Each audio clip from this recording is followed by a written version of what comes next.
Una vez más vamos a presentar este tiempo al Señor.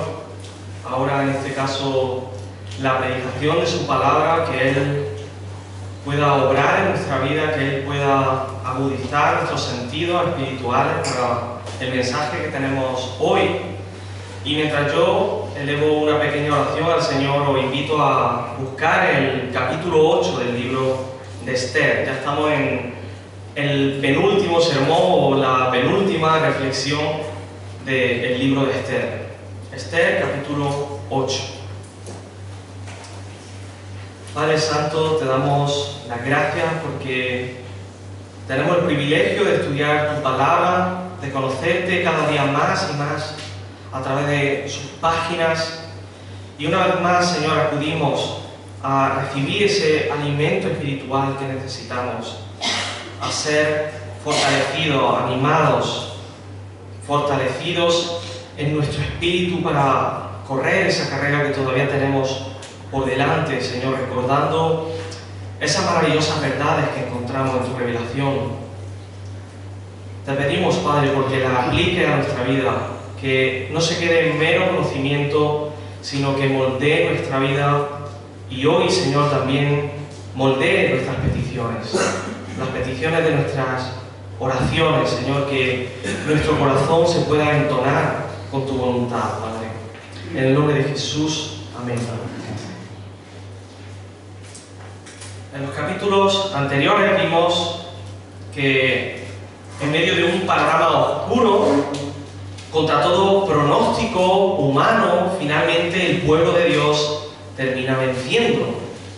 Todavía no hemos visto esa victoria completa, pero sí que cuando todo estaba en contra del pueblo judío, vemos que Dios tiene la última palabra, que todo forma parte de un plan perfecto. Así que desde el capítulo 6 ya las tornas comienzan a cambiar. Amán, el enemigo de los judíos, es públicamente humillado, mientras el judío Mardoqueo es públicamente exaltado en la misma escena. En el capítulo 7 llegamos al clímax de la historia, cuando este Amán termina siendo acusado por una mujer judía y ahorcado en una horca que tenía preparada para su enemigo judío, por cierto, Mardoqueo.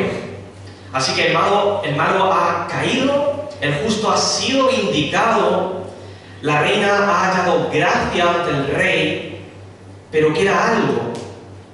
Podríamos pensar que la historia termina ahí, pero no. Amán ha muerto, pero su decreto del exterminio del pueblo judío sigue vivo. El edicto contra los judíos continúa vigente en todo el imperio. La fecha marcada para su destrucción continúa escrita. El sello real todavía respalda aquella sentencia. Dios ha derrotado al enemigo, pero el problema todavía no ha sido completamente revertido. Los capítulos 6 al 7 mostraron la caída del adversario, pero ahora tenemos ante nuestros ojos, en el capítulo 8, algo aún más grande, y es la salvación de todo un pueblo, en el que el temor será reemplazado por el gozo y el luto por la esperanza de vida. Pero para que eso ocurra, alguien tiene que interceder por el pueblo una vez más. Sin más dilación, vamos a leer el capítulo 8, versículo 1. Aquel mismo día en que Amán había sido ahorcado, el rey Asuero dio a la reina Esther la casa de Amán, enemigo de los judíos. Y Mardoqueo vino delante del rey porque Esther le había revelado lo que era él para ello. Entonces el rey se quitó el anillo que había recobrado de Amán y se lo dio a Mardoqueo. El hombre que, si recordamos la historia, antes había salvado la vida del rey, por lo tanto, era un hombre en quien confiar. Y Esther puso a Mardoqueo sobre la casa de Amán. El giro de los acontecimientos continúa. El cargo de Amán ahora es el puesto de Mardoqueo. Las pertenencias de Amán ahora se convierten en propiedad de Mardoqueo, pertenencias que él esperaba que en un futuro fuesen la herencia para sus hijos, para su descendencia. Ahora pasan a manos de Mardoqueo, y es que los planes del impío tarde o temprano son frustrados por Dios. Su tiempo para gozar de prosperidad y poder de este mundo está contado. Es breve. Y después viene el justo juicio de Dios, como encontramos en el Salmo 73. Aquí ya vemos el cumplimiento de este salmo. Dice así: ciertamente Dios es bueno para con Israel, para con los puros de corazón. En cuanto a mí, mis pies estuvieron a punto de tropezar, dice el salmista, casi resbalaron mis pasos, porque tuve envidia de los arrogantes al ver la prosperidad de los impíos. Porque no hay dolores en su muerte, y su cuerpo es robusto. No sufren penalidades como los mortales, ni son azotados como los demás hombres. Por tanto, el orgullo es su collar, el manto de la violencia los cubre, los ojos se les saltan de gordura, se desborda su corazón con sus antojos. Se mofan y con maldad hablan de opresión, hablan desde su encumbrada posición. Contra el cielo han puesto su boca y su lengua se pasea por la tierra. Pero más adelante dice: cuando pensaba, tratando de entender esto, fue difícil para mí, hasta que entré en el santuario de Dios. Entonces comprendí el fin de ellos. El salmista cambia su perspectiva, comienza a ver por encima del sol desde la visión de Dios. Y dice, versículo 18: ciertamente tú los pones en lugares resbaladizos, los arrojas a la destrucción. ¿Cómo son destruidos en un momento? Son totalmente consumidos por terrores repentinos, como un sueño del que despierta. Oh Señor, cuando te levantes, despreciarás su imagen. Así la destrucción alcanzó a Amán, mientras que Ester y Mardoqueo fueron ensalzados, como vemos en estos primeros versículos. Ahora, ¿qué hay del resto de la comunidad judía? Que, como hemos dicho, sigue bajo peligro de muerte. ¿Qué sucede con ellos? Aquí viene la segunda intercesión de Ester ante el rey, versículo 3. Volvemos a nuestro pasaje. Ester 8, versículo 3. Ester habló de nuevo delante del rey, cayó a sus pies y llorando le imploró que impidiera los propósitos perversos de Amán agageo y el plan que había tramado contra los judíos. Extendió el rey hacia Ester el cetro de oro, una vez más como en el capítulo 5, y Ester se levantó y se puso delante del rey. Y en esta ocasión su petición es expresada de inmediato. Aquí Ester no se demora en elevar su petición ante el rey. Si le place al rey, y si ha dado gracia delante de él, si el asunto le parece bien al rey y yo soy grata ante sus ojos, que se escriba para revocar las cartas concedidas por Amán, hijo de Amedata, agageo, las cuales escribió para destruir a los judíos que están en todas las provincias del rey. Es interesante notar aquí que las cláusulas de la petición de Ester no se basan en si le parece justo al rey, si es justo, si es adecuado, no. Si le place al rey, y es que en el poder no se hace distinción entre lo que está bien y lo que está mal. En palacio no se hablaba de lo que era justo o no, de lo que era moralmente correcto o no, sino que desde el poder solo se decidía si convenía o no al rey, si me beneficiaba o no me beneficiaba. Aquí podemos ver la corrupción del poder, y sigue esa misma corrupción en nuestros días, ¿no? Yo creo que no tenemos duda de ello. Por esta razón, las cláusulas de la petición se basan en si el asunto a tratar y la propia Ester son aceptables a los ojos del rey. Y la petición termina con una pregunta. Porque, ¿cómo podría yo ver la calamidad que caería sobre mi pueblo? ¿Cómo podría yo ver la destrucción de mi gente? muestran un cambio en la vida de Esther. Dios no solo está cambiando el destino del pueblo, de todo su pueblo, sino que está trabajando de manera profunda en el corazón de Esther. ¿Y por qué digo esto? Porque por muchos años Esther ocultó su identidad, su origen judío y su vínculo con Mardoqueo. Por años nadie lo sabía, salvo quizás algún eunuco en su casa. Pero ¿cuáles fueron las implicaciones de mantener este secreto? No sé si al leer esta historia, que todos la conocemos, hemos pensado alguna vez en esto, en este detalle. ¿Cuáles eran las implicaciones de que Esther guardara ese secreto? Esther debió haber quebrantado prácticamente todas las leyes de Dios para el pueblo de Israel. Esther no podía guardar las normas de pureza ritual, tampoco podía guardar las leyes alimentarias, tampoco pudo respetar los tiempos sagrados de ayuno y acción de gracias, ni siquiera podía orar públicamente al Señor. En la práctica vivió como una pagana y se acostumbró, se adaptó a las normas de palacio. Una pagana más. Y esto nos enseña cómo el temor y la falta de confianza en Dios puede llevarnos a la desobediencia. Y ninguno de nosotros estamos libres de este peligro. ¿Cómo el temor puede llevarnos a desobedecer? Y en ocasiones de manera absurda. Cuando Esther finalmente revela que es judía, recupera su identidad en el Señor y queda al fin libre para servir al Señor. Esther vuelve a sentirse parte del pueblo de Dios y vemos que su corazón está siendo cambiado. El corazón temeroso y desobediente de Esther ahora la lleva a someterse a la voluntad de Dios e interceder por su pueblo, arriesgando su vida. Pero hay algo estúpido en la forma de vivir de Esther, o en las decisiones que tomó en el pasado.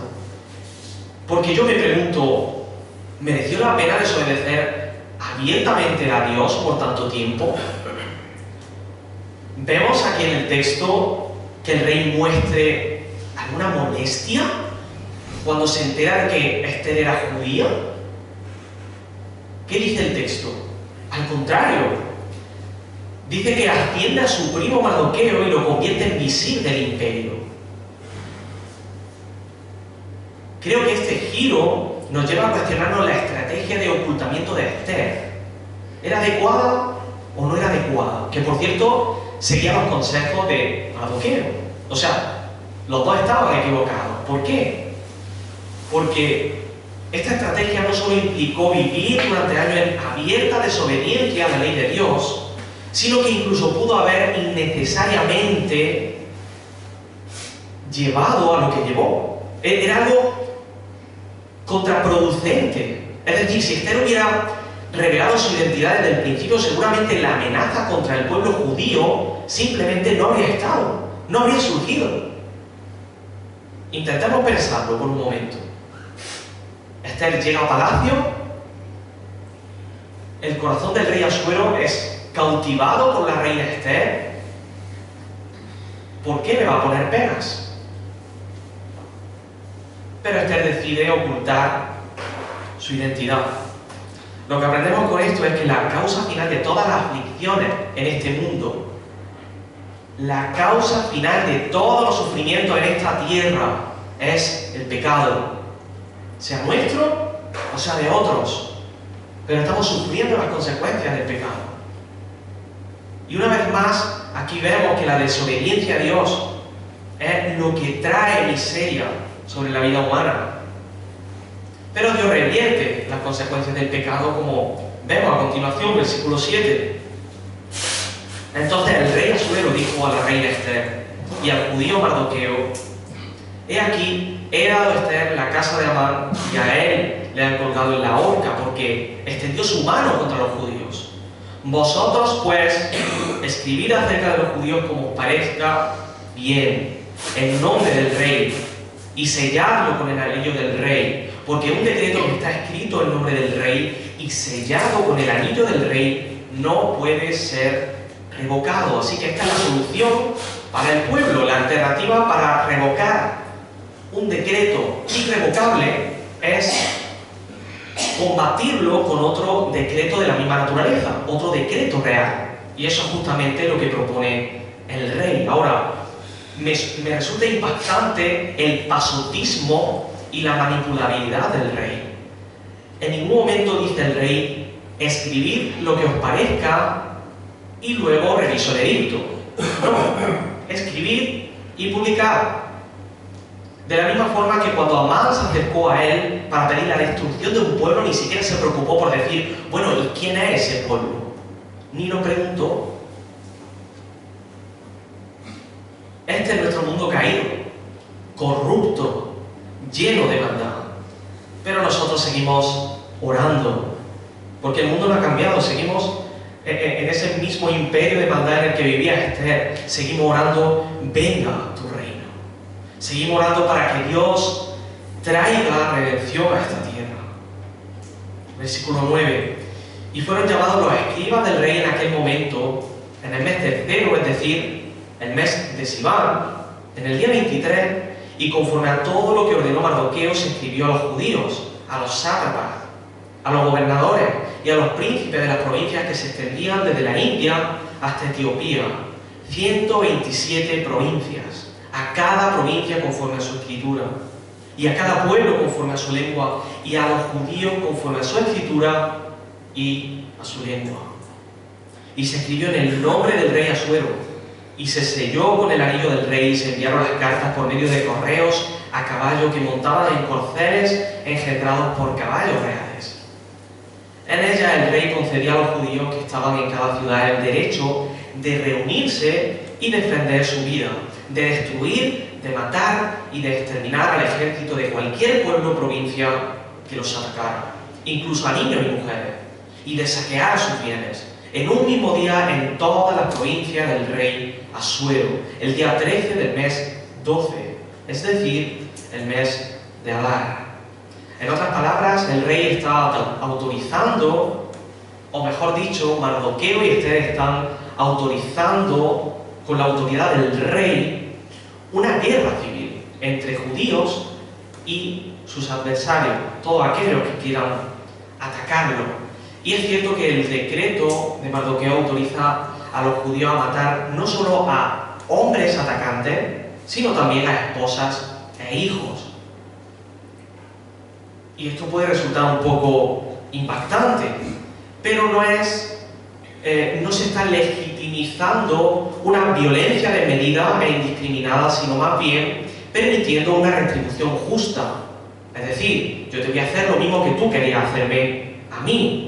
En otras palabras, el edicto posibilita que los judíos paguen a su enemigo con la misma moneda. Ese es el juicio de Dios. Versículo 13. Una copia del edicto que había de promulgarse como ley en cada provincia fue publicado a todos los pueblos, para que los judíos estuvieran listos para ese día a fin de vengarse de su enemigo. Los correos apresurados y apremiados por la orden del rey salieron montados en los corceles reales, y el decreto fue promulgado en la fortaleza de Susa. Este edicto, si nos fijamos, utiliza paralelamente las mismas palabras del edicto anterior, para de manera intencional mostrar que se trata de un contraedicto.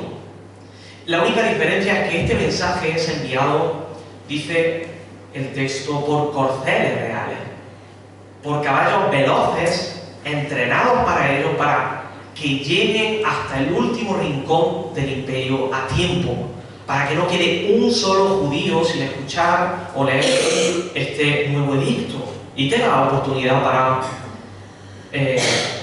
defenderse y participar en esta gran guerra civil. Entonces, dice el versículo 15, Mardoqueo salió de la presencia del rey en vestiduras reales, de azul y blanco, con una gran corona de oro y un manto de lino fino y púrpura, y la ciudad de Susa dio vivas y se regocijó. Tras el primer edicto, vemos que Mardoqueo aparece vestido de cilicio y ceniza, y ahora, tras la promulgación del segundo edicto, ¿cómo acaba Mardoqueo? saliendo de la presencia del rey vestido de gloria. Y esta no es la única reversión del acontecimiento en la historia. Versículo 16, para los judíos fue día de luz y alegría, de gozo y gloria. Tras la emisión del edicto de Amán, los judíos, decía el texto, toda Susa quedó consternada, quedó confundida. Sin embargo, ahora la ciudad, después de la promulgación del segundo edicto, queda llena de alegría, llena de gozo, celebrando. El primer edicto produce luto, mientras que el segundo produce gozo. El ayuno y el dolor del capítulo 4 de Esther ahora se convierten en banquete y celebración en el capítulo 8. Versículo 17. En cada provincia, en cada ciudad, en todo lugar a donde llegaba el mandato del rey y su decreto, había alegría y gozo. ¿Para quiénes? Para los judíos. Banquete y día festivo para los judíos. ¿Pero qué hay de los demás? Dice que muchos de entre los pueblos de la tierra se hicieron judíos porque había caído sobre ellos el temor de los judíos. Ahora es interesante, dice el temor de los judíos. Yo creo que aquí se está describiendo simplemente una respuesta natural del ser humano ante una gran amenaza. Unirse con el más fuerte. ¿Qué era lo que les movía a estas personas a convertirse al Dios de los judíos? El temor de los judíos. El temor a los judíos, no el temor al Dios de los judíos. No obstante, creo que había una minoría que se convirtió realmente. Yo creo que había una minoría que consiguió ver detrás de todos estos acontecimientos que el Dios de Israel estaba siendo fiel a su pueblo una vez más. Que Dios no había olvidado a su pueblo, que el Dios vivo y verdadero estaba respondiendo una vez más a sus promesas. Dios lo estaba rescatando con brazo fuerte, como hemos cantado, y como hizo una vez con el pueblo de Israel en Egipto. Una vez más, Dios rescata a su pueblo. Lo que estamos viendo en el desenlace de estos acontecimientos es algo impresionante. Dios es fiel a su pueblo y su plan de redención avanza imparable. Nada ni nadie pueden detener sus planes.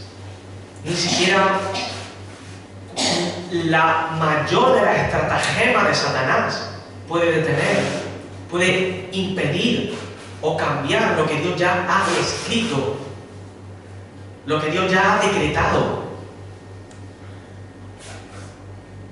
Y esta es la esperanza que ahora se celebra. Versículo 17, en cada provincia, en cada ciudad y en todo lugar donde llegaba el mandato del rey y su decreto había alegría y gozo para los judíos, banquete y día festivo. Ahora vamos a reflexionar sobre esto. ¿Qué se celebra al final del capítulo 8? ¿Qué se está celebrando? Os dejo un tiempo para que respondáis en vuestra mente. ¿Qué se celebra en el capítulo 8 de Esther?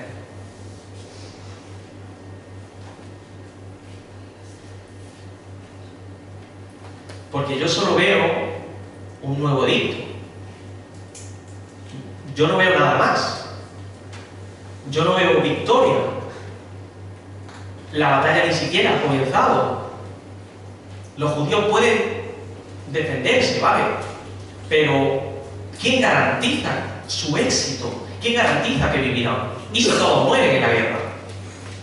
Ahora el segundo más poderoso después del rey es Mardoqueo, pero tampoco creo que él pueda garantizar el éxito en la batalla. ¿No se apresuraron los judíos en su celebración? El imperio no había cambiado. Aunque Mardoqueo fuera ahora el visir, nada impedía que de un momento a otro Mardoqueo cayera del poder como lo hizo recientemente Amán. Un poder que, como hemos dicho, es completamente corrupto, sin equilibrio, sin moralidad. ¿Qué se está celebrando en el capítulo 8? ¿No se apresuraron los judíos en su celebración? Pregunto una vez más. Yo creo que no. Puede que ellos estuviesen viendo algo más en este acontecimiento. Puede que ellos estuviesen viendo en aquel decreto una expresión del compromiso inquebrantable de Dios de proteger a su propio pueblo y de traer juicio sobre sus enemigos, como prometió en su pacto con Abraham. Génesis 12:3: bendeciré a los que te bendigan y al que te maldiga, maldeciré. Estaban celebrando la esperanza de la redención de Dios. La guerra no había comenzado, pero Dios ya había hablado. Y el decreto de Dios es suficiente. Porque pregunto, ¿de quién es el nuevo decreto que vemos aquí en el capítulo 8? ¿De Mardoqueo? No. Mardoqueo es simplemente un instrumento en las manos de Dios. El decreto es de Dios. Y este decreto sí que es irrevocable, en mayúsculas. El decreto de Dios es más que suficiente. ¿Qué más necesitaban estos judíos para celebrar? Nada. La historia del libro de Esther es una especie de microrrelato o tráiler que nos anticipa el desenlace de toda la historia de la humanidad. Y nosotros, creo yo, nos encontramos en el capítulo 8 de Esther también. Nos encontramos justo en este punto de la historia de la humanidad. Dios ha hablado, conocemos su decreto, pero la victoria todavía no ha llegado. En el momento en que Adán y Eva desobedecieron, el decreto de muerte cayó sobre ellos y sobre toda la humanidad. Romanos 5:12. Por lo tanto, tal como el pecado entró en el mundo por un hombre y la muerte por el pecado, así también la muerte se extendió a todos los hombres, porque todos pecaron. Sin embargo, ese mismo día, Dios en su misericordia emitió un decreto de vida. El Señor dijo a la serpiente, que es Satanás, Génesis 3:15, pondré enemistad entre tú y la mujer, y entre tu simiente y su simiente. Él, hablando de esa simiente, de ese hombre te herirá en la cabeza y tú lo herirás en el calcañar. Dios prometió redención tan pronto como cayó la maldición del pecado. ¿Y en qué momento de la historia nos encontramos hoy? En el capítulo 8, porque al igual que Amán, nuestro enemigo, Satanás, ya fue aplastado en la cruz del Calvario.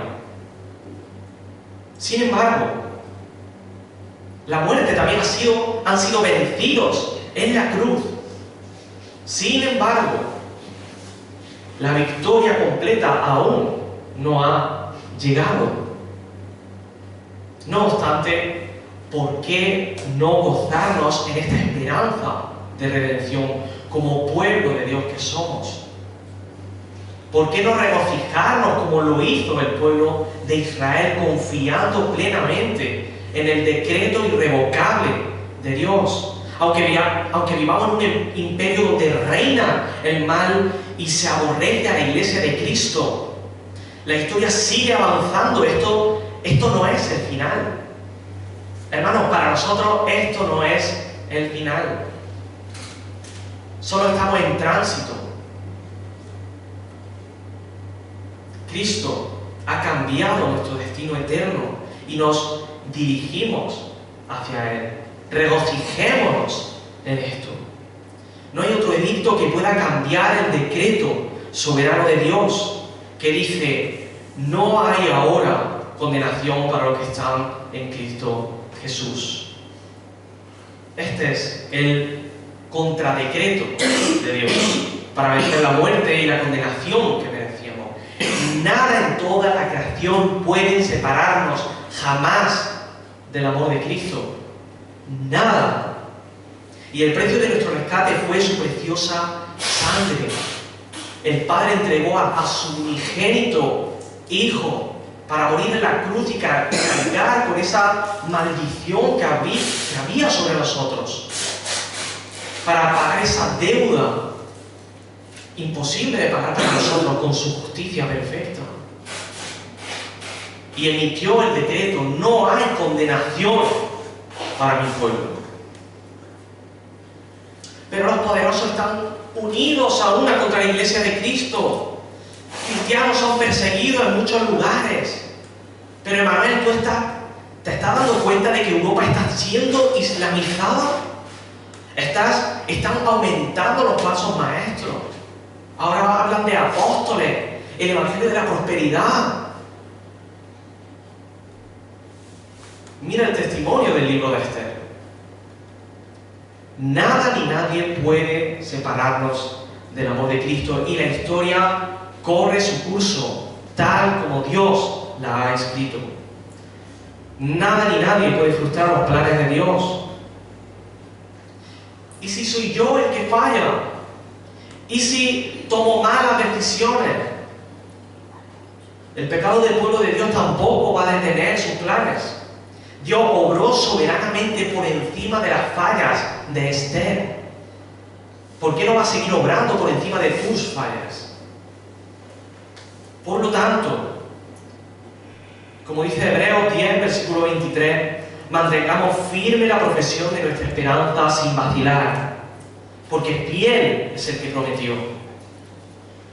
Oremos porque el Señor nos permita vivir nuestro presente firme y seguro en nuestra salvación y con la mirada puesta en esa victoria final, en esa victoria futura, superando tentaciones y pruebas con el gozo de esa salvación y esa esperanza gloriosa.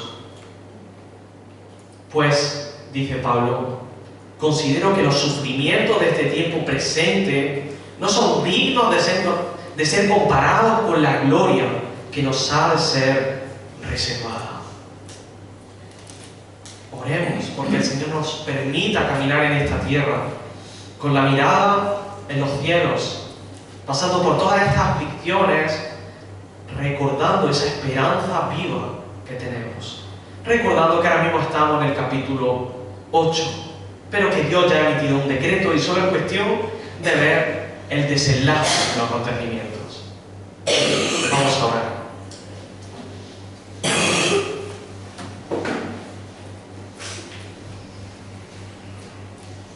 Padre Santo, en primer lugar, Señor, te quiero pedir perdón porque en muchas ocasiones olvido ese destino glorioso que tengo en Cristo. Señor, no permitas que perdamos de vista el foco, la dirección. No permitas que los afanes de esta tierra, que las preocupaciones presentes desvíen nuestra mirada de esa victoria final.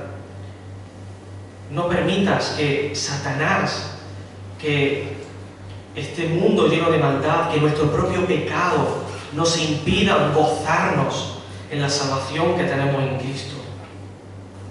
Que esta palabra nos dé aliento y nos recuerde esa esperanza viva que tenemos en Cristo Jesús. Nos recuerde que vamos camino a una redención total de esta tierra y de nuestros propios cuerpos. Padre Santo, que tú pongas esa esperanza en nosotros, que tú alimentes con esta palabra nuestra fe. En el nombre de nuestro bendito Señor y Salvador Jesucristo. Amén.